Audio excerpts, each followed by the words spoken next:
تو چلیں دوستو، آج ہم بات کرتے ہیں ایران اور امریکہ کے درمیان جو کشیدگی چل رہی ہے اور اسرائیل اس کو فیول اپ کر رہا ہے. لائک جب کل 11 فروری کو جب نتن یاہو امریکہ چلے گئے تھے اور صدر ڈونلڈ ٹرمپ سے اس نے ملاقات کی تھی، تو اس کا پورا جو فوکس تھا وہ کسی نہ کسی طریقے سے جو ہے نا امریکہ کو ایران پر حملے کے لیے تیار کرنا تھا. تو اسرائیل کو اس کو پتہ ہے کہ لاسٹ جو 12 ڈے وار ہے اس میں اس کی بہت زیادہ پٹائی ہو گئی ہے اور اب وہ اکیلا ایران کے ساتھ نہیں لڑ سکتا ہے، جس کے لیے وہ کسی نہ کسی طریقے سے امریکہ کو جو ہے نا اس کے اندر شامل کرنا چاہ رہا ہے. تو نئی ڈیولپمنٹ جو ہو گئی ہے میں اس کے بارے میں آپ کو بتانا چاہوں گا.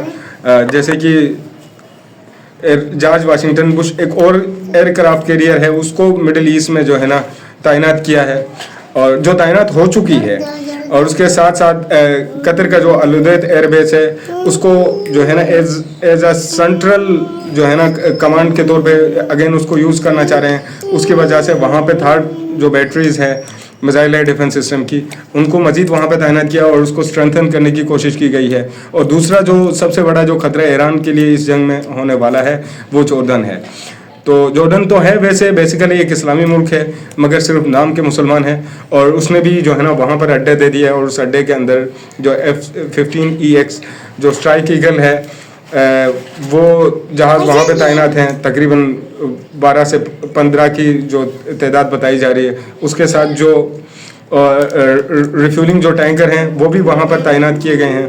تو یعنی اور اگر اس کا ہم پس منظر دیکھیں، جو اتنے 1.5 مہینے سے جو ایران کے لیے جو سازشوں کا جال بچھایا انہوں نے، جیسے پہلے پروٹیسٹ کروایا اور پروٹیسٹ میں وہ اگر بری طریقے سے ناکام ہو گئی تو پھر انہوں نے جو ہے نا اگلا سٹیپ انہوں نے چنا کہ ہم کسی نہ کسی طریقے سے ایران کو اتنا انڈر پریشر کریں کہ وہ جو ہے نا وار کرنے پہ ہم سے مجبور ہو جائیں. لیکن صاف اور سیدھی بات جو ہے نا عباس اراغچی نے بھی کہی ہے، اور اس نے 2 ٹوک کہا ہے کہ ہم جو شرائط امریکہ رکھ رہا ہے اس پہ ہم بالکل بھی جو ہے نا ماننے کو تیار نہیں ہے. ہم اس پہ نیگوشیٹ نہیں کر سکتے ہیں.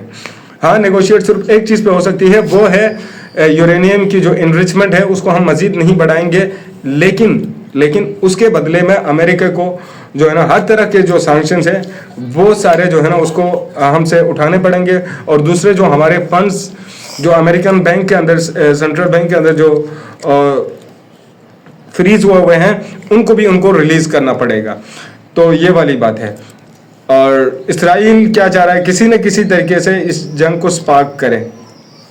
ویسے تو انہوں نے جو آج کا جو دن ہے فرائیڈے کا دن دیا ہے، اور اس کے کچھ مطلب اثرات مل رہے ہیں کہ ہو سکتا ہے کہ اگر جنگ شروع ہو جائیں تو آج رات کو شروع ہو سکتی ہے. لیکن فکر کرنے والی کوئی بات نہیں ہے. ایران بھی پوری طریقے سے تیار ہے، اور امریکہ یہ بات جانتا ہے کہ اگر وہ اس جنگ میں ڈائریکٹ ایران کے ساتھ کنفرنٹیشن میں آ جاتا ہے تو اس کے کیا نتائج ہو سکتے ہیں. پہلی بات تو یہ کہ اس کے مڈل ایسٹ کے سارے جو اڈے ہیں جو پھیلا کے رکھے ہیں ان پہ شدید بمبارڈمنٹ ہوگی ایران کے ہائپرسونک مسلس کے ذریعے.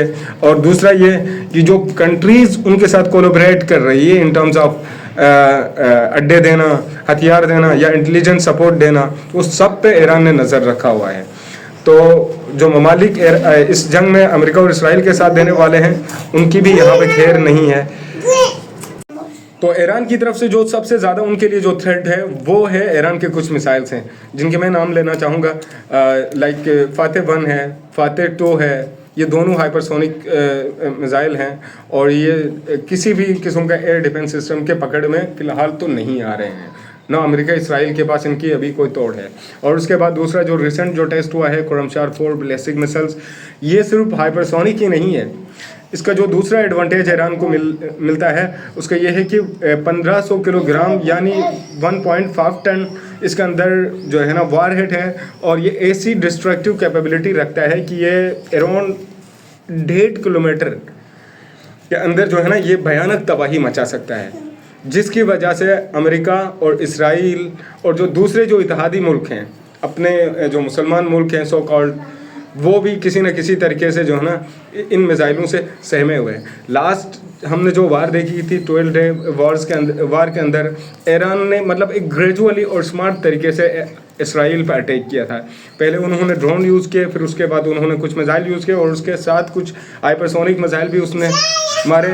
تو ان کے جو ایئر ڈیفنس سسٹم ہے ان کو سیچوریٹ کرتے ہوئے اور جو ڈیفینسو جو کاسٹ ہے امریکہ اور اسرائیل کو بڑھاتے ہوئے انہوں نے سکسیزفلی اپنے ٹارگیٹس کو بھی ہٹ کیا. جیسے موساد کا ہیڈ کوارٹر تھا اس کو, اور حیفا کی آئل ریفائنری کو ہٹ کیا تھا.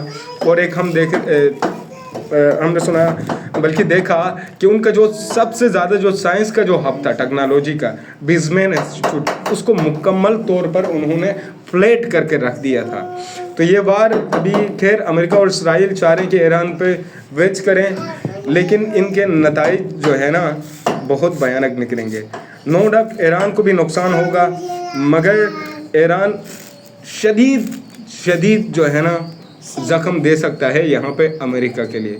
اور اسرائیل تو شاید یہ والی جو ضرورت ہے ابھی جو ہونے والی جنگ ہے اس میں شاید اسرائیل اس کو سروائیو ہی نہ کر پائیں. Thank you.